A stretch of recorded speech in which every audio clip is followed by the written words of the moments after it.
আসসালামু আলাইকুম বন্ধুরা, আপনারা কেমন আছেন?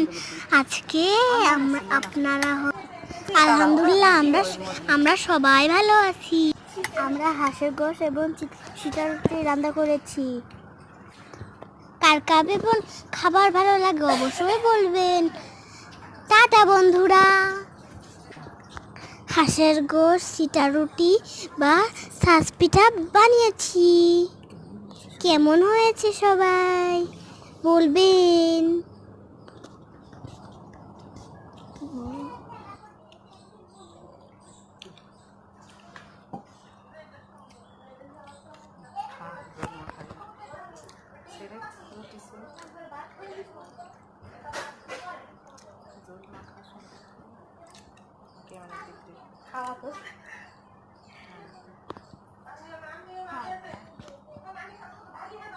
এক মিনিট করবো দুটো দিয়ে